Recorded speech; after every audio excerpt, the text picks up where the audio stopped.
Good morning student. आज का जो अपना टॉपिक रहेगा वो रहेगा एमसीक्यू सेशन। आज अपन बच्चों पीडियाट्री का जो एमसीक्यू सेशन है उसको सोल्व करेंगे। आपके ये जो क्वेश्चन है ये प्रीवियस एग्जाम में आए हुए क्वेश्चन भी हैं और आगे आने वाले जो एग्जाम्स है उसके लिए बेहतरीन इंपॉर्टेंट साबित हो सकते हैं, इसलिए ध्यान दीजिएगा। यहाँ पे अपन जितने भी क्वेश्चन डिस्कशन करेंगे, अगर अपन ने एक क्वेश्चन डिस्कशन किया मीन्स कम से कम अपन ने वहां पे 4 क्वेश्चन डिस्कशन किए। देखिएगा क्वेश्चन के साथ में थ्योरी अपनी ऑटोमेटिक होती हुई जाएगी बच्चों। ये से नो यही अपने कोचिंग की पहचान है कि आपको आपकी जो थ्योरी की क्लास है वो अपने आप याद आ जाएगी।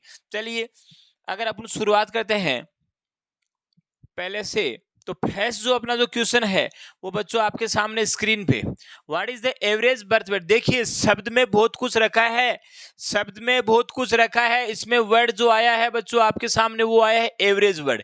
देखिएगा शब्द पे ध्यान दीजिएगा, what is the average birth weight for newborn according to Indian standard. कह रहा है कि अपने इंडियन स्टैंडर्ड के अकॉर्डिंग जो अपना न्यूबॉर्न है उसका जो बर्थ वेट है वो कितना होना चाहिए। आपके सामने 4 ऑप्शन है, क्या 1 kg, 2.5 kg, 3 kg and 4 kg। ये से नो। चलिए इसका जो राइट आंसर जाएगा बच्चों, इसका जो राइट आंसर जाएगा वो जाएगा आपका थर्ड। इसका जो राइट आंसर जाएगा वो क्या जाएगा, थर्ड, यानी सी इज द करेक्ट आंसर। अब अपन इसको देखते हैं कि भाई सी है उसका करेक्ट आंसर कैसे। कुछ बच्चों के दिमाग में 2.5 kg भी घूम रहा होगा, कुछ बच्चों के दिमाग में 2.5 kg घूम रहा है। अभी आपका दिमाग बिल्कुल सेंटर में लेके आ जाएंगे, आपको पता चल जाएगा कि 2.5 kg इसमें क्यों आंसर नहीं होगा। अगर मैं यहाँ पे बर्थ वेट के रेंज की बात करता हूँ, अगर मैं देखिए 2-4 क्वेश्चन अपन यही देख लेते हैं। अगर मैं यहाँ पे अगर आपसे कोई इसी क्वेश्चन में अगर आपसे रेंज की बात करता बच्चों, किसकी बात करता कि रेंज कि जो बर्थ वेट है उसकी रेंज क्या है, तो रेंज जो होती है बच्चों 2.5 टू 3.5 kg। ये तो है सिंपली भाषा में। याद रखने के तरीके से ज्यादा इजी रहेगा कि 2.5 किलो से लेकर 3.5 kg जो वेट होता है वो वेट की रेंज होती है। कई बुक्स में आपको 3.9 kg भी देखने को मिलेगा, ये भी क्या है, राइट आंसर है। ये नो। तो ये तो हो गई थी किसकी बात, रेंज की बात। अगर आपके पास में ये पूछा जाए यहाँ पे कि नॉर्मल बर्थ वेट, देखिएगा हर वर्ड का अपना अपना मीनिंग है। अगर आपके सामने नॉर्मल बर्थ वेट के बारे में पूछे, अगर क्वेश्चन आए कि नॉर्मल बर्थ वेट है वो कितना होता है, तो जो आपको पता है नॉर्मल जो बर्थ वेट होता है बच्चों, नॉर्मल जो बर्थ वेट होता है वो अगर आपसे एक ही क्वेश्चन में एक ही ऑप्शन में पूछा जाए या एक ही वर्ड में बात करी जाए 2.5 kg नॉर्मल बर्थ। नॉर्मल का मतलब इतना तो होना ही चाहिए, नॉर्मल का मतलब इतना तो होना ही चाहिए। अब तीसरा क्वेश्चन है वो आएगा आपके सामने एवरेज की। अगर यहाँ पे मैं बात करूं एवरेज का जो बर्थ वेट है, इसका जो एवरेज जो बर्थ वेट है बच्चों, एवरेज जो बर्थ वेट है वो कितना होगा, वो होगा 2.9 kg। कितना होगा, 2.9 kg या फिर इसके आसपास की रेंज। क्या बोला मैंने, या तो 2.9 kg एक्यूरेट आपको आंसर मिल जाएगा या फिर उसके आसपास का आपको आंसर ढूंढना है। ये से नो, इसलिए हल्के में नहीं लेना है आपने। यहाँ पे अगर कोई बच्चा 2.5 kg करता है तो इसका मतलब उसने यहाँ पे क्या नहीं देखा है बच्चों, एवरेज नहीं देखा है। यहाँ पे क्या नहीं देखा है, एवरेज बर्थ वेट नहीं देखा। ये से नो। अब मेरी बात सुनिएगा, 3 क्वेश्चन सोल्व होते हैं। रेंज की बात करें कि भाई कितने से कितने तक हो सकता है नॉर्मल, तो नॉर्मली है ना वो 2.5 किलो के कम को तो आपको पता है एलबीडब्ल्यू में काउंट करते हैं, 2.5 kg से कम को तो एलबीडब्ल्यू में काउंट करते हैं।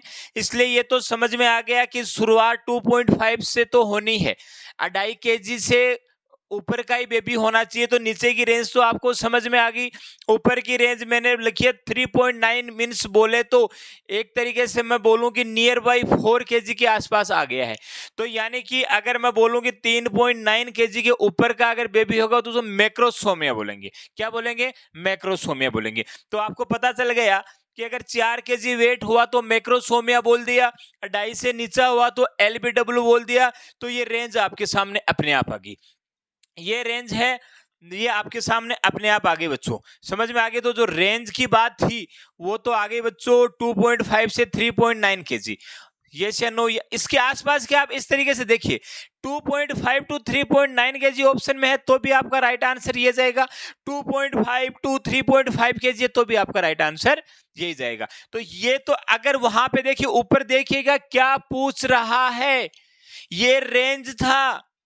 एवरेज की बात करता हूं मैं, एवरेज का मीन्स इस तरीके से होता है कि जैसे बच्चे 100 बच्चों ने जन्म लिया, जैसे 100 बच्चों का जन्म हुआ, उसमें से उन सभी बच्चों का वेट किया, किसी बच्चे का 2.6 केजी था, किसी का 2.9 था, किसी का 3.4 था, किसी का 3.8 था। तो यानी कि उन सबके बीच का एक एवरेज निकाला तो पता चला कि जितने भी 100 बेबी थे उसकी अगर आप एवरेज की बात करते हैं तो सभी के वेट को अगर आपने सभी के वेट को जोड़ा और उसमें 100 का भाग दिया तो पता चला कि जो एवरेज है वो कितने के आसपास आ रहा है, 2.9 केजी के आसपास आ रहा है। तो मेरा कहने का मतलब यही है कि जो एवरेज है ना वो सभी का मिला के निकाला जाता है। एवरेज जो है वो बच्चों सभी का मिला के निकाला जाता है, इसलिए इसका जो एवरेज होगा वो तो होगा 2.9 केजी, या फिर मैं बता दूं कि इसके आसपास का कुछ भी है बच्चों, इसके आसपास अगर आपको कुछ भी दिखाई दे रहा है तो मैं आपको बताना चाहूं। अब आ जाइएगा अपने क्वेश्चन की तरफ। क्या 2.9 यानी कि 3 किलो के आसपास हुआ? तो आपको आसपास की रेंज कहां दिखी है? सी इज द करेक्ट आंसर। तो एवरेज पूछे, नॉर्मल बर्थ वेट पूछे, यहां नॉर्मल बर्थ वेट 2.5 केजी इसलिए होगा कि इतना तो नॉर्मली होना ही चाहिए। इसके नीचे को एलपीडब्ल्यू बोल देंगे, इसके नीचे को एलपीडब्ल्यू बोल देंगे, इसीलिए बोला है कि आपको नॉर्मली इतना वेट तो वहां पे चाहिए ही चाहिए। संतुष्ट हो सभी? आगे बढ़ते हैं नेक्स्ट क्वेश्चन की तरफ। इसका जो राइट आंसर है वो बच्चों सी रहेगा। इसका राइट आंसर क्या रहेगा? सी इज द करेक्ट आंसर। यहां तक कोई डाउट नहीं होना चाहिए। चलिए नेक्स्ट वन अपन बात करते हैं, हारा वही जो लड़ा नहीं। हारा वही जो लड़ा नहीं यानी कि जिसने लड़ाई नहीं करी वो हमेशा हारेगा। ये सियानो, जिसने लड़ाई करी है वो कभी भी हार स्वीकार नहीं करता, वो कभी ना कभी जीतता है। अब अपनी जो विनायक की जो एक पहचान है, जो परंपरा है, उस परंपरा को विनायक कभी नहीं छोड़ता है। ये जो क्वेश्चन था ये वेट के बारे में था, तो वेट के बारे में जितने भी क्वेश्चन होने चाहिए वो सारे अपन यही कर लेते हैं। सबसे पहली बात, अगर मैं आपको कोई आपके सामने क्वेश्चन पुटअप करे कि वेट को किससे मेजर किया जाता है, वेट को किससे मेजर किया जाता है, तो आपको पता होना चाहिए वेगिंग मशीन। क्या? Weighing machine. वेगिंग बोल देना या वेटिंग बोल देना, यस या नो?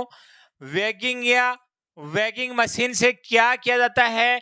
वेट को मेजर किया जाता है। या फिर दूसरा एक और आता है, वो आता है बच्चों साल्टर स्केल। क्या आता है? Salter scale. Salter scale,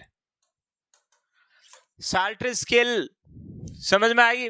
theory में जाओगे, विनायक की थ्योरी में जाओगे, पीछे जाके देखोगे तो दोनों की इमेज पुट की हुई है मेरे प्यारे बच्चों। वेगिंग मशीन या वेटिंग मशीन क्या होता है, साल्टर स्केल क्या होता है, दोनों की इमेज वहां पे पुट की हुई है। तो इमेज बेस्ड क्वेश्चन भी आपका कभी गलत नहीं होगा, आप थ्योरी क्लास देखना। तो पहला क्वेश्चन तो ये था कि वेट है वो वेगिंग मशीन से या फिर साल्टर स्केल से नापा जाता है। दूसरी बात, एक बहुत ही इंपॉर्टेंट क्वेश्चन है, एक बहुत ही इंपॉर्टेंट क्वेश्चन है बच्चों, जो यहाँ पे हर बार एग्जाम में आया जाता है। एग्जाम में आता है कि 10% जो वेट लॉस होता है, 10% जो वेट लॉस होता है, 10% कितना बच्चों? 10% जो वेट लॉस होता है नेक्स्ट 7 डेज, यानी कि बच्चों के जन्म के जस्ट 7 दिन, जन्म के जो नेक्स्ट 7 दिन निकलेंगे, जो प्रथम वीक निकलेगा, उसके अंदर बच्चों का जो वेट है वो 10% क्या होगा बच्चों? लॉस होगा। बच्चों का वेट है वो 10% लॉस होगा। इसका एक रीजन है, इसका रीजन है ड्यू टू इमेच्योर किडनी। क्या है? ड्यू टू इमेच्योर किडनी, यानी कि बच्चे के अंदर, न्यूबॉर्न बेबी के अंदर जो किडनी है वो इमेच्योर होती है। किडनी का काम होता है कंसंट्रेट द यूरिन। अगर यूरिन वहां पे कंसंट्रेट नहीं होगा तो यूरिन बॉडी से ज्यादा बाहर निकलेगा, यानी वो पानी की तरह की क्या करेगा, ज्यादा बाहर निकलेगा। एक क्वेश्चन और बता दूं, इसका दूसरा रीजन होता है बच्चे का जो बर्थ वेट होता है ना बच्चों, उसका 80% बॉडी में क्या होता है, वाटर होता है। जैसे अपना 60% होता है ना, जैसे 80% क्या होता है, वाटर होता है। तो अगर बॉडी से ज्यादा वाटर लॉस होगा due to the immature kidney, तो इसकी वजह से आपको पता होना चाहिए वेट लॉस हो जाता है कितना, 10%।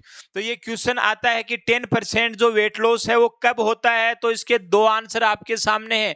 पहली चीज तो कब होता है मैं बता दूं आपको, पहला तो है नेक्स्ट 7 डेज में, जो नेक्स्ट 7 दिन है जन्म के बाद में। पहली बात तो ये भी क्वेश्चन आता है कि कब है वो 10% वेट लॉस होता है, तो आपका राइट आंसर जाएगा 7 डेज, ये या नो। दूसरी बात कि क्यों होता है, अगर आपसे कोई रीजन पूछा जाए क्यों होता है, तो वहां पे आप बता सकते हैं कि जो किडनी है वो क्या है, वहां पे इमेच्योर है। ये या नो, समझ में आ गई बात। अब मैं बात करता हूं कि ये जो वेट है बच्चों, जो वेट लॉस हुआ है ये 10 डेज में, कितने डेज में, नेक्स्ट 10 डेज के अंदर वापिस से रिगेन हो जाता है। ये या नो, 10 डेज के अंदर क्या हो जाता है, वापिस से रिगेन हो जाता है। समझ में आ गई बात। अब बात कर लेते हैं थोड़ा सा वेट के बारे में, और वेट किस तरीके से इंक्रीज होता है, वेट कैसे बढ़ता है बच्चों। तो जो आपका वेट बढ़ेगा वो बढ़ेगा बच्चों 25 से 30 ग्राम। जो 25 से 30 ग्राम जो वेट है वो आपका बढ़ेगा बच्चों फर्स्ट 6 मंथ। जो पहला जो 6 मंथ है 25 से 30 ग्राम, पहला 6 मंथ, ये से नो। दूसरी बात, नेक्स्ट अगर 15 से 20 ग्राम मैं बात करूं 6 to 12 मंथ, 6 to 12 मंथ, यानी कि इस तरीके से जो है ना वो वेट क्या होता है, इंक्रीज होता है। ये दोनों किस में बताए गए मैंने, इंक्रीज वेट जो इंक्रीज है वो किस तरीके से होता है, 25 से 30 ग्राम शुरुआती 6 महीने में। जैसे बच्चे ने जन्म लिया जनवरी में, तो जनवरी से लेके जून जुलाई तक जो वेट गेन होगा वो 25 से 30 ग्राम होगा बच्चों, 25 से 30 ग्राम होगा। उसके बाद में अगले 6 से जो 12 महीने तक जो वेट इंक्रीज होना है वो 15 से 20 ग्राम के हिसाब से क्या होगा, वेट इंक्रीज होगा। समझ में आ गई बात। अब मैं बात करता हूं जो वेट के जो मोस्ट इंपोर्टेंट क्वेश्चन आते हैं, वेट डबल कब हो जाता है, तो डबल का जो राइट आंसर जाएगा वो जाएगा 5 to 6 मंथ। क्या जाएगा, 5 to 6 मंथ। 5 से 6 महीने के अंदर वेट डबल हो जाता है। अगर एक ही वर्ड में पूछा जाए, अगर 5 भी ऑप्शन में है 6 भी ऑप्शन में है, राइट आंसर 5 जाएगा। क्या जाएगा, राइट आंसर आपका क्या जाएगा बच्चों, 5 जाएगा। तो वेट डबल कब हो जाता है, 6 मंथ में। वेट है बच्चों वो ट्रिपल कब हो जाता है, यस या नो, 1 ईयर में। कब हो जाता है, 1 ईयर में। वेट है वो 4 टाइम कब हो जाता है, यानी कि 4 टाइम का मतलब ये हो गया कि वेट जो है वो 4 गुना कब हो जाता है, तो वो हो जाता है 2 ईयर में। वेट जो है वो 5 टाइम, यानी जो आपका वेट है वो 5 गुना कब हो जाता है, 3 ईयर में। यस या नो, 5 गुना कब हो जाता है, 3 ईयर में। 6 गुना कब हो जाता है, 6 गुना कब हो जाता है, 5 ईयर में। यस या नो, 7 गुना कब हो जाता है, 7 ईयर में। और 10 गुना यानी 10 टाइम कब हो जाता है, 10 ईयर में। यस या नो, वेट डबल कब हो जाता है, 5 to 6 मंथ में, ट्रिपल 1 ईयर में, 4 टाइम 2 साल में, 5 टाइम 3 साल में, 6 टाइम 5 में, 7 टाइम 7 और 10 टाइम 10 में। ये चलो इस तरीके से क्या होता है, आपका वेट है वो इंक्रीज होता रहता है। अब इस वेट से रिलेटेड एक बहुत ही बेहतरीन क्वेश्चन आया हुआ है, इस वेट से रिलेटेड एक बहुत ही बेहतरीन क्वेश्चन आया हुआ है। वो क्वेश्चन आपकी स्क्रीन पे इस तरीके से है बच्चों, वो इस तरीके से है आपका, देख लीजिएगा। बेस्ट इंडिकेटर ऑफ ग्रोथ, बहुत ही प्यारा क्वेश्चन है कि बेस्ट इंडिकेटर ऑफ ग्रोथ, यानी कि ग्रोथ का जो सबसे बेस्ट इंडिकेटर है, बच्चों का ग्रोथ हो रही है या नहीं हो रही है उसको देखने के लिए जो सबसे बेस्ट इंडिकेटर है वो आपका क्या होगा, weight is the best indicator. बहुत बार आया हुआ क्वेश्चन है कि जो ग्रोथ का जो है इंडिकेटर वो क्या है सबसे बेस्ट, हाइट वेट जो भी है उसके अंदर सबसे जो इंपॉर्टेंट है वो क्या है, वेट है। यस या नो। अगर यहाँ पे इस क्वेश्चन को अगला घुमा देता है और आपसे पूछता है सेकंड बेस्ट इंडिकेटर क्या है, सेकंड बेस्ट जो इंडिकेटर है वो MUSC, आप सभी लोग जानते हैं, मिड अपर आर्म सरकमफेरेंस। जो नॉर्मली मिड अपर आर्म जो सरकमफेरेंस है बच्चों वो नॉर्मली होता है 11 to 13 सेंटीमीटर, 11 से जो 13 सेंटीमीटर है वो मिड अपर आर्म सरकमफेरेंस होता है, जिसको MUSC के नाम से जाना जाता है। यस या no.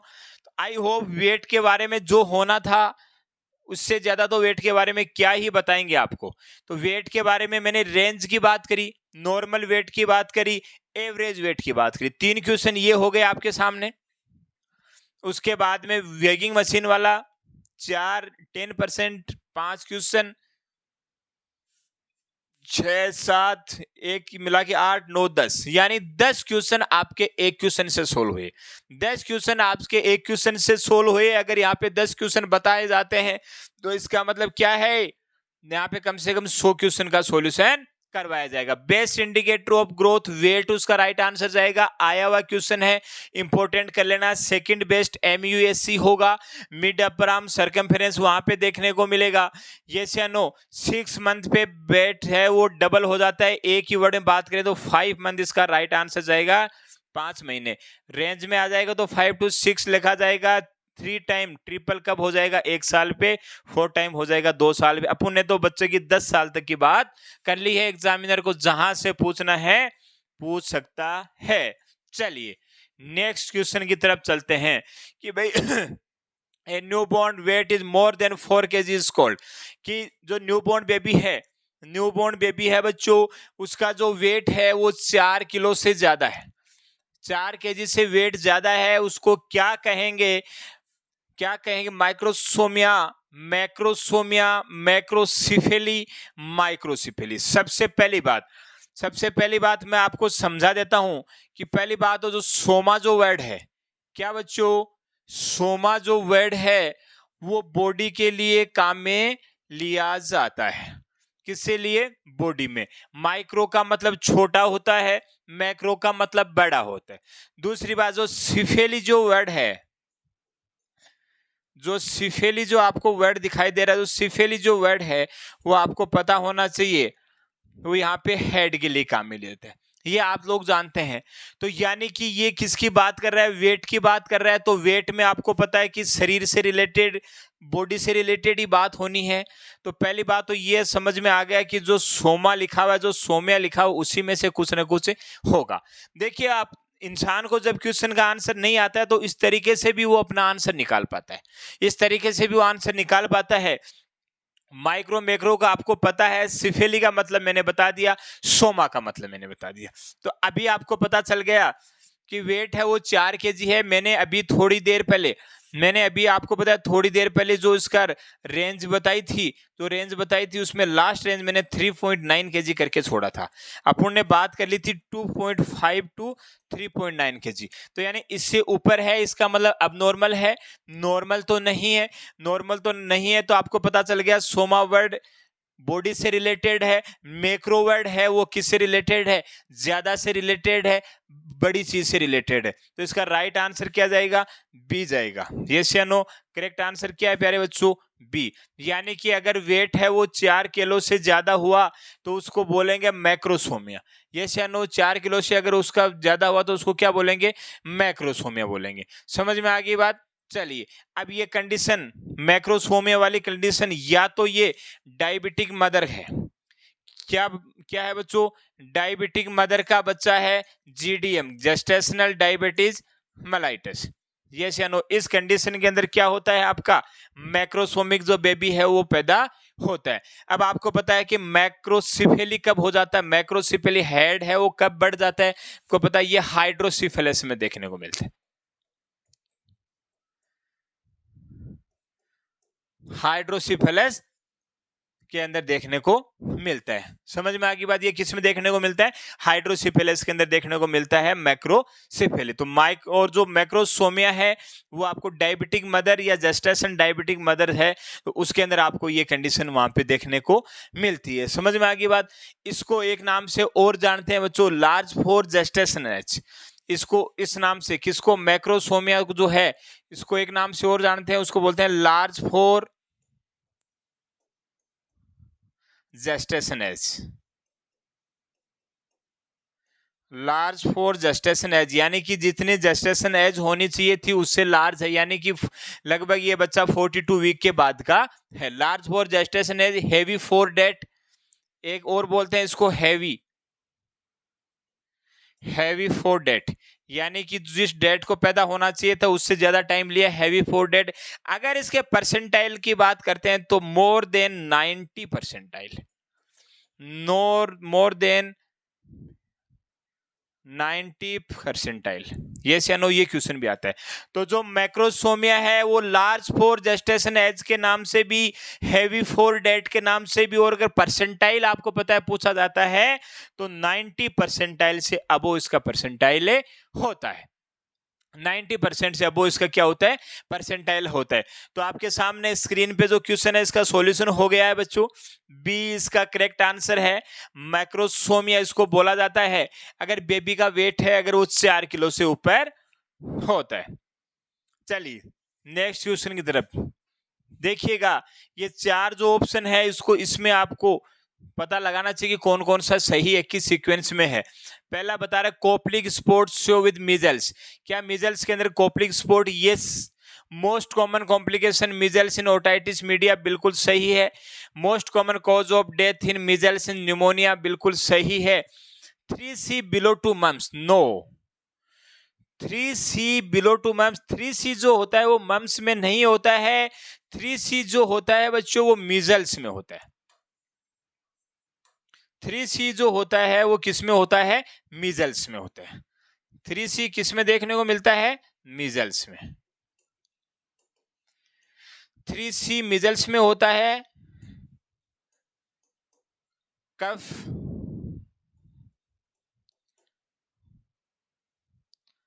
Coryza and conjunctivitis. Cough, coryza and conjunctivitis. Yes या नो? समझ में आ गई बात?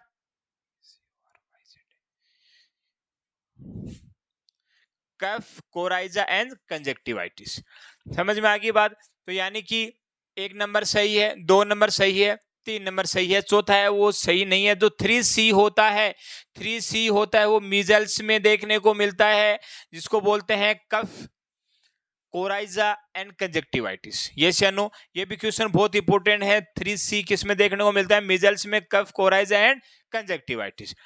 यस या नो? तो पहला सही, दूसरा सही, तीसरा सही, यानी 1 3 4 नहीं, चौथा तो सही नहीं था। 1 2 3 बिल्कुल, 1 नंबर, 2 नंबर और 3, ये सीक्वेंस इसकी सही थी। जो करेक्ट आंसर क्या जाएगा इसका? बी जाएगा। करेक्ट आंसर क्या जाएगा? B is the correct answer. Yes या no? B is the correct answer. तो 3 क्वेश्चन हो चुके हैं। चौथे क्वेश्चन की अगर अपन बात करते हैं, चौथे क्वेश्चन की बात करते हैं कि how many of the following associated with cystic fibrosis, कि सिस्टिक फाइब्रोसिस से क्या क्या एसोसिएट कर रहा है, सिस्टिक फाइब्रोसिस में क्या क्या होता है। तो mutation of chromosome 7, yes right, यानी कि एसोसिएट कर रहा है। शिव CFTR जीन इज अफेक्टेड, ये भी इससे एसोसिएट कर रहा है। ऑटोसोमल डोमिनेंट इनहेरिटेंस नहीं, ऑटोसोमल डोमिनेंट नहीं होता है, ऑटोसोमल रिसेसिव होता है।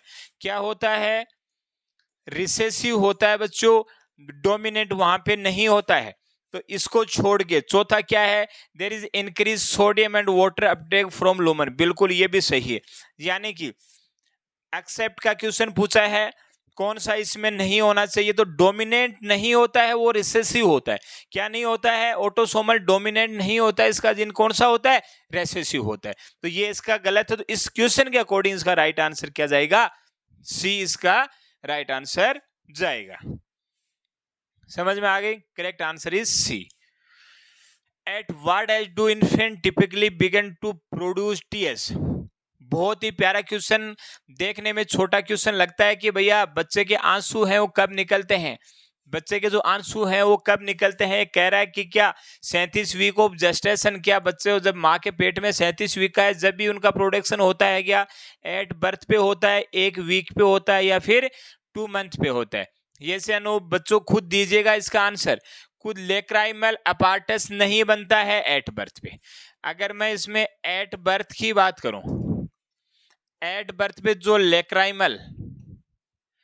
लेक्राइमल अपार्टस है वो नहीं बनता है, जो लेक्राइमल अपार्टस है वो नहीं बनता है। इसलिए शुरू में जब बच्चा रोएगा तो उसमें वहां पे आपको आंसू दिखाई नहीं देंगे। ऐसे अनु तो वो कब बनता है? 2 मंथ पे। तो राइट आंसर जाएगा वो क्या जाएगा? 2 मंथ। 2 मंथ के ऊपर अश्रु ग्रंथियां हैं, लेक्राइमल जो ग्लैंड्स हैं वो अपना सिक्रेशन करना चालू कर देती हैं। तो 2 महीने हैं, वो इसका राइट आंसर जाएगा। एक ही वर्ड में बात करें तो 2 मंथ इसका राइट आंसर जाएगा। 37 वीक गलत है, एट बर्थ पे बिल्कुल नहीं, 1 वीक पे बिल्कुल नहीं, 2 महीने से पहले बच्चों में आंसू नहीं आते हैं। अब अपन इंटर रिलेटेड करके कुछ रिलेट करके आपस में पढ़ना चाहें, विनायक अपनी पहचान कैसे छोड़ सकता है? कैसे याद रखें, कैसे याद रखें कि सर 2 महीना याद रह जाएगा? सर की क्लास को याद रखिएगा। आपको पता है जो BCG की जो वैक्सीन लगती है, BCG की जो वैक्सीन लगती है बच्चों एट बर्थ पे BCG की वैक्सीन जब लगती है उसका BCG की वैक्सीन का स्कार बन जाता है। BCG की वैक्सीन का परमानेंट बॉडी पे स्कार बन जाता है। आपको पता है परमानेंट वो जो स्कार है वो 2 मंथ में बनता है। कब बनता है बच्चों? 2 मंथ में बनता है। तो इस तरीके से आप रिलेट कर सकते हो। एट बर्थ पे लगता है BCG का जो उसका स्कार है वो 2 मंथ के बाद में उसका स्कार बनता है। लेफ्ट साइड में लग जाता है, लेफ्ट हैंड पे लगाते हैं बच्चों। कहाँ लगाते हैं?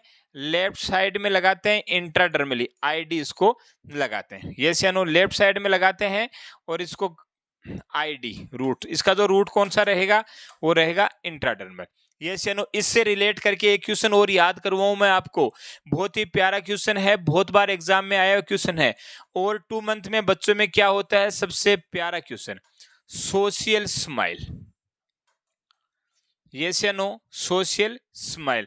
जब इसके माइलस्टोन पढ़ेंगे कि कितने महीने का बैठेगा, कितने महीने का खड़ा होगा, कितने महीने का लेटेगा, कब ब्लडर कंट्रोल होगा, ये सारी चीजें वहां पढ़ेंगे। तो माइलस्टोन में सबसे प्यारा क्वेश्चन आता है कि बच्चा सोशल स्माइल कब करता है? तो उसका राइट आंसर जाएगा 2 मंथ पे क्या करेगा बच्चा? सोशल स्माइल करेगा। ये से नो 2 मंथ पे बच्चा क्या करेगा? वहां पे सोशल स्माइल करेगा। समझ में आ गई बात? चलिए, तो इसको याद रखने में कोई प्रकार की परेशानी नहीं होनी चाहिए। नेक्स्ट वन बात करें, what is the most common complication seen in LBW? क्या कह रहा है? बच्चा कैसा है? लो बर्थ वेट बेबी है। पहली बात तो ये कि what is the low birth weight baby? जो वेट है बच्चों, जो वेट है वो less than 2.5 kg is called low birth weight baby. एक और होता है very low birth weight baby. ये सियानो एक क्या होता है? Very low birth weight. जो वेरी लो बर्थ वेट होता है वो होता है 1.5 kg, लेस देन 1.5।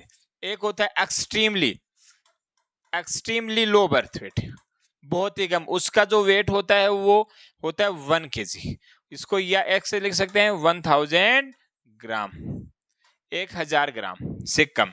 यस या नो? तो पहली बात तो ये कि जो LBW है उसका जो वेट है वो 2.5 kg से क्या होता है, डिक्रीज। वेरी जो वर्थ लेट गया 1.5 kg से कम होता है। एक्सट्रीमली का जो होता है वो 1000 ग्राम से कम होता है या 1 किलो से कम होता है। ये से नो।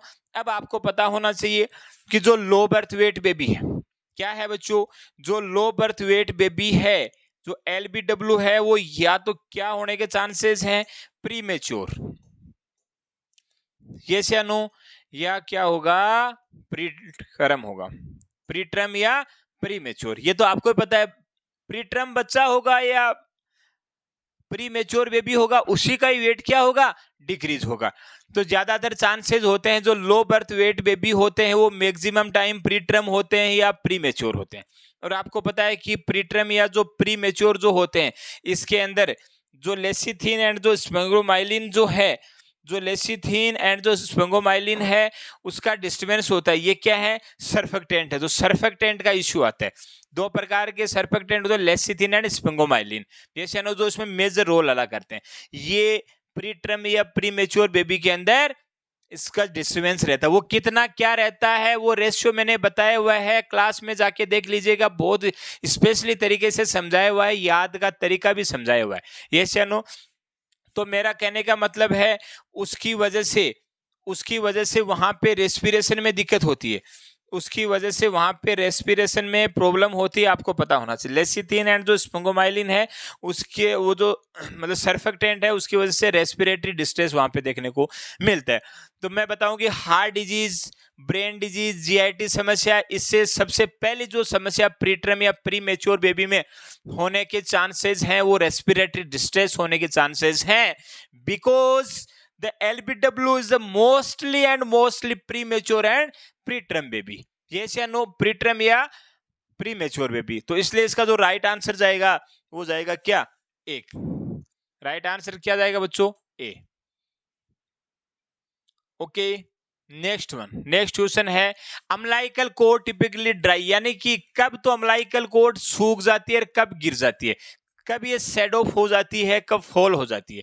इसका राइट आंसर क्या है, इसका राइट आंसर क्या है, 4 से 5 दिन, 5 से 6, 5 से 8, 10 से 12 और 7 वीक। ये से नो।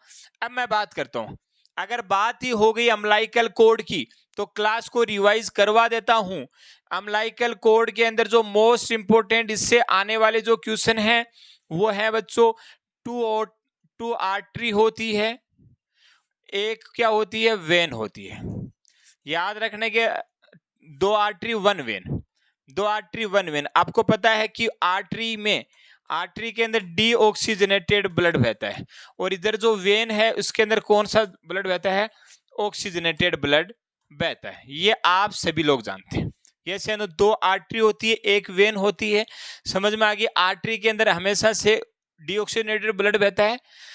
अब मैं बात करता हूं अम्लाइकल कोड की, जब अपन कटिंग कर लेते हैं उसके बाद में जो अम्लाइकल कोड है वो लगभग 3.75 सेंटीमीटर है, वो रिमेनिंग रहती है। ये क्वेश्चन भी आपको वहां पे मिलता है, कितनी रिमेन रह जाती है, कितनी रिमेन छोड़ते हैं अपन, कितनी छोड़ते हैं, 3.75 सेंटीमीटर के आसपास छोड़ते हैं।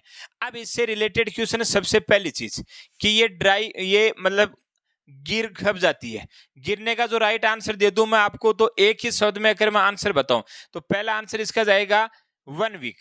क्या जाएगा बच्चों, 1 वीक। 1 वीक का मतलब हो गया 7 डेज। तो राइट आंसर तो देख लीजिएगा 7 दिन के आसपास कौन सा रेंज, तो बी तो इसका क्या होगा, करेक्ट आंसर होगा। ये तो हो गई इस क्वेश्चन से रिलेटेड बात। अब इससे रिलेटेड और बात कर लेते हैं कि ये कितनी छोड़ते हैं अपन, तो रेमिनेंट तो 3.75 सेंटीमीटर के आसपास छोड़ते हैं, यस या नो। दूसरी बात, इसके ऊपर नेवर अप्लाई एनीथिंग एल्स। आपको वहां पे बिटाडीन वगैरह किसी भी प्रकार का पाउडर वगैरह, कोई भी सॉल्यूशन, कोई भी कुछ भी आपको अप्लाई नहीं करना है। पहला क्वेश्चन तो आपको ध्यान में रखना है।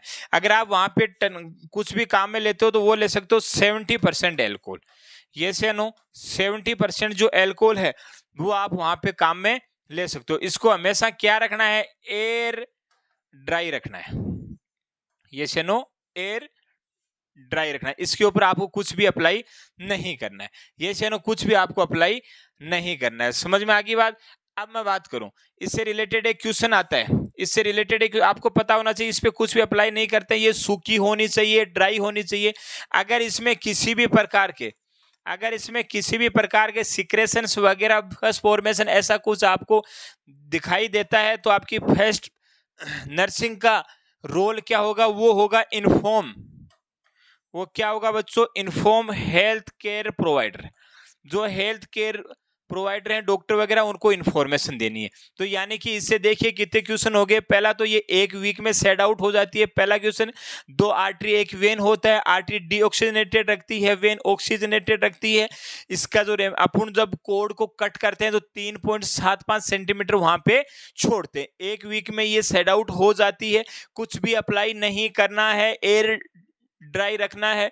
70% एल्कोहल आप वहां पे यूज में ले सकते हो। अगर किसी प्रकार का सिक्रेशन आपको वहां पे देखने को मिला है तो आपको क्या करना है, inform the physician, inform the health care provider.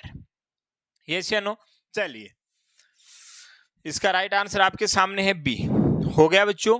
Next one अपन बात करते हैं, who is known as father of paediatric. Father of paediatric कौन है बच्चों? Abraham Jacobi. आपका जो अब्राहम जैकोबी है वो फादर ऑफ पीडियाट्रिक है। डायरेक्ट क्वेश्चन आता है फादर ऑफ पीडियाट्रिक कौन है, तो उसका राइट आंसर जाएगा अब्राहम जैकोबी। यस या नो? समझ में आ गई बात? अब अगर बात करते हैं who is the father of Indian paediatric, who is the father of Indian paediatric, this is right answer is Kashyapa and Jivaka. Yes या नो? तो father of Indian paediatric is Kashyapa and Jivaka. Yes या नो? और सीधा क्वेश्चन आता है father of paediatric, इसका right answer आपका चला गया अब्राहम, ये आपका राइट आंसर चला गया अब्राहम जैकोबी। यस या नो? ये जो हिप्पोक्रेट्स है ये कौन है? ये कौन है? Father of modern medicine. Father of modern medicine है वो हिप्पोक्रेट है। और सुश्रुता क्या है बच्चों? Father of surgery, father of Indian surgery. बोलो, father of Indian surgery, father of Indian surgery, या फिर आप बोल सकते हो cosmetic surgery, cosmetic surgery. Yes या नो? Indian cosmetic surgery. समझ में आ गई बात? तो आपका Abraham Jacobi direct question, father of paediatric Abraham Jacobi. Hippocrates क्या है? Father of modern medicine. Sushruta क्या है? Father of Indian surgery and cosmetic surgery. Kashyapa and Jivaka क्या है? Father of Indian paediatric. यहाँ पे आपकी स्क्रीन पे कितने क्वेश्चन हो गए बच्चों? 5 क्वेश्चन। यस या नो? आपके स्क्रीन पे कितने क्वेश्चन हो गए? 5 क्वेश्चन। समझ में आई बात? चलिए, तो इसका राइट आंसर तो ए जाएगा। आगे वाले क्वेश्चन की तरफ, what is the normal length of baby at a time of birth.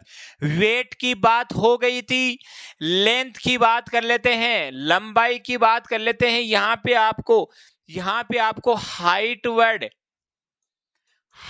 Word नहीं यूज में लेना है, लेंथ वर्ड यूज में लेते हैं, क्योंकि हाइट तो खड़े हुए की नापी जाती है, स्टैंडिंग पोजीशन में नापी जाती है। हाइट इसलिए हाइट कभी भी नहीं बोलते हैं अपन, क्या काम में लेते हैं यहाँ पे? लेंथ वर्ड का। इसका जो राइट आंसर जाएगा वो जाएगा बच्चों डी। इसका जो राइट आंसर जाएगा लेंथ का वो क्या जाएगा? डी जाएगा। यस या नो? अब मैं आपको बात करूं, अगर मैं लेंथ के रेंज की बात करूं, वही वेट वाली बात, रेंज की बात करता हूं, तो अगर याद रखने के तरीके से होता है 45 से 55 सेंटीमीटर। यस या नो? 45 to 55 centimetre. इसको कई बार 48 से 53 सेंटीमीटर भी आपके सामने लिखा हुआ आता है, लेकिन ये रेंज है जो याद करने के तरीके से थोड़ा सा इजी लगता है। 45 से 50 सेंटीमीटर। एक क्वेश्चन तो आपके सामने ये हो गया। दूसरी बात, अगर मैं बात करूं कि आपसे एक ही वर्ड में इनका कॉम्बो पूछा जाए, एक ही वर्ड में इसका कॉम्बो पूछा जाए, तो एक ही शब्द में, तो उसका राइट आंसर आएगा बच्चों 50 सेंटीमीटर। 50 सेंटीमीटर अगर ऑप्शन में है तो आपको इधर उधर देखने की जरूरत नहीं है। एक ही वर्ड में अगर कोई पूछा जाता है तो वो 50 सेंटीमीटर होता है, इसलिए राइट आंसर 45 से 50 के बीच में था, इसलिए राइट आंसर इसका डी है। क्योंकि 60 आपको पता होता नहीं है, 50 तो मेरे को समझ में आया, 50 तो इसके आसपास की रेंज थी, लेकिन 60 तो इसके बहुत दूरी की रेंज थी। 50 से 45 भी नियर बाई थी, 51 भी नियर बाई थी, इसलिए इसका राइट आंसर क्या जाएगा, डी जाएगा। तो ये तो बात हो गई थी इस तरीके से इसकी। दूसरी बात, अगर मैं इसके हाइट की बात करूं तो 3 महीने पे बच्चों 3 मंथ, अगर मैं 3 मंथ की बात करूं तो इसकी जो हाइट है वो बढ़ के 60 सेंटीमीटर हो जाएगी। 3 महीने में अगर इसकी जो हाइट है वो बढ़ के कितनी हो जाएगी, 60 सेंटीमीटर हो जाएगी। अगर मैं 6 मंथ की बात करूं तो 65 सेंटीमीटर हो जाएगी। 6 मंथ की बात करूं 65 सेंटीमीटर की हो जाएगी, ये से नो। और अगर मैं इसके 9 मंथ की बात करूं, 9 मंथ पे अगर मैं इसकी लेंथ की बात करूं, 9 मंथ पे अगर ये लेंथ की बात करूं तो इसकी लेंथ हो जाएगी लगभग कितनी, मतलब 70 सेंटीमीटर, 70 है, 70 सेंटीमीटर है, वो कब हो जाएगी इसकी, 9 मंथ में। अगर मैं बात करूं 1 ईयर पे बात करूं तो हो जाएगी इसकी 75 सेंटीमीटर। अब दिल थाम के बैठिएगा, 3 क्वेश्चन करवाऊंगा इसी से, 3 क्वेश्चन करवाएंगे बच्चों। अपनी पहचान बनाई रखनी है, विनायक को कभी भी इन चीजों को भूलता नहीं है। पहला क्वेश्चन तो ये आता है कि 1 साल पे जो हाइट है वो 75 सेंटीमीटर हो जाता है, यानी कि पहला क्वेश्चन ये आता है कि हाइट है वो 1.5 गुना कब हो जाती है, हाइट है वो 1.5 गुना कब हो जाती है। या फिर क्वेश्चन इस तरीके से आता है कि जो हाइट है वो एट बर्थ की 50%, यानी एट बर्थ पे कितना था 50 सेंटीमीटर, उसकी 50 हो गई 25, तो एट बर्थ की 50%, अगर 50 में 25 जोड़ेंगे, जैसे फॉर एग्जांपल एट बर्थ पे 50 होती है, इसने कहा कि जन्म पे जितनी लेंथ थी उसकी 50%, तो 50 का आधा 25 कब हो जाती है, इसका योग करेंगे 75, और 75 कब हो जाती है, 1 साल पे। तो पहला क्वेश्चन कि 1 साल पे हाइट है वो कितने, जो लेंथ है वो कितनी हो जाती है, 1.5 गुना लेंथ हो जाती है। तो 1.5 गुना कब हो जाती है बच्चों, 1.5 गुना कब हो जाती है, 1 साल पे। दूसरी बात, अगर आपसे क्वेश्चन पूछा था इन्फेंट की हाइट कितनी होती है, सॉरी हाइट वर्ड बार बार आ रहा, लेंथ सही रहेगा, इन्फेंट की लेंथ कितनी होती है, को पता है इन्फेंट 1 साल के को बोलते हैं, तो 1 साल पे आपको पता है कितनी हो जाती है, 75 सेंटीमीटर हो जाती है। कितनी हो जाती है, 75 सेंटीमीटर हो जाती है। समझ में आ गई बात। ये तो था आपका 1 साल पे, ये था बच्चों आपका 1 साल के लिए।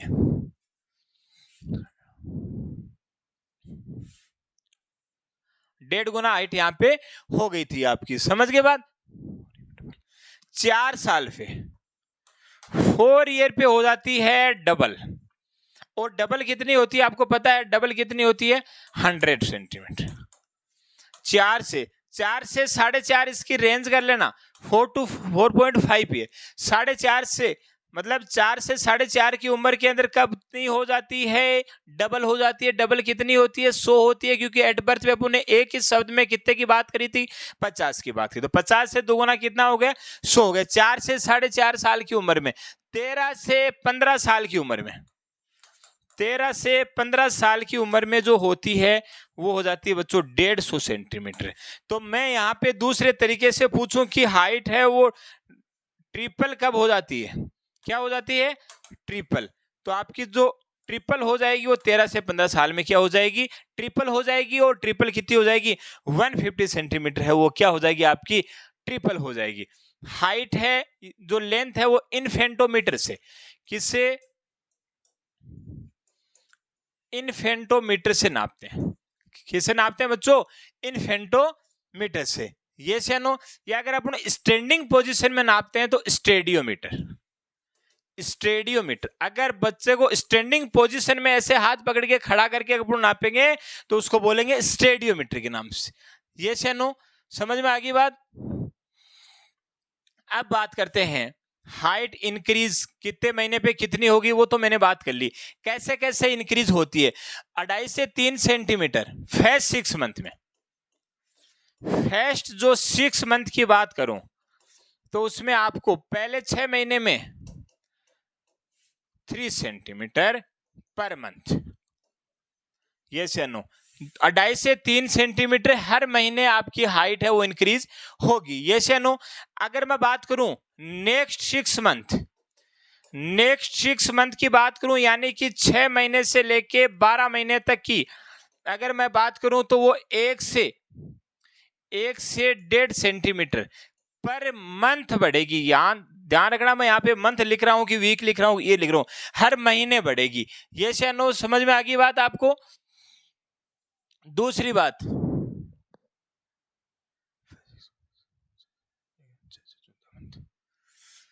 नेक्स्ट 6 मंथ के अंदर आपको 6 से 12 महीने मैंने लिखा है यहाँ पे, यस या नो, 1.5 सेंटीमीटर। और अगर मैं बात करूं आफ्टर 5 ईयर, यानी कि 5 साल के बाद में प्यूबर्टी तक, 5 साल के बाद में प्यूबर्टी तक है वो 5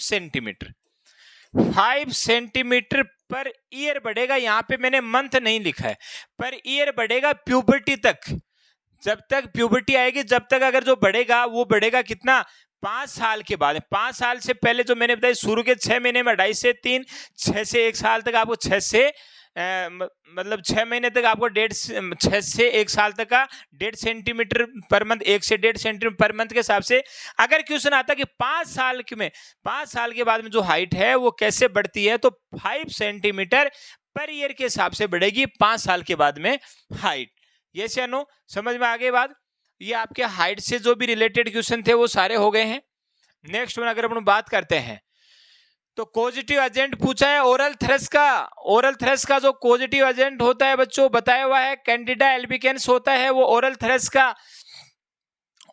का वो क्या होता है, पॉजिटिव एजेंट होता है। अगर अपन ओरल कैविटी को देखते हैं बच्चे की, अगर अपन को ओरल कैविटी को देखते हैं तो आपको वहां पे 2 चीजें देखने को मिलती है, यस या नो।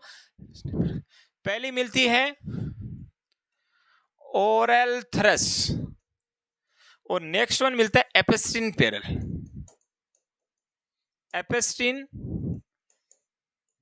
पेरल, ओरल थ्रस एंड एपेस्टिन पेरल, दोनों ही क्या होते हैं बच्चों, दोनों ही white patches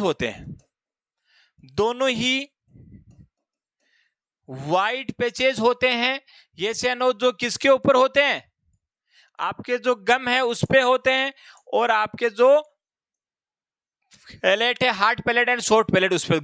gum and palette के ऊपर पाए जाने वाले जो व्हाइट पैचेस होते हैं उनको ओरल थ्रस या एपेस्टिन पेरल कहा जाता है। मैंने पहले बताया थ्योरी में बहुत है, व्हाट इज द एपेस्टिन पेरल एंड ओरल थ्रस।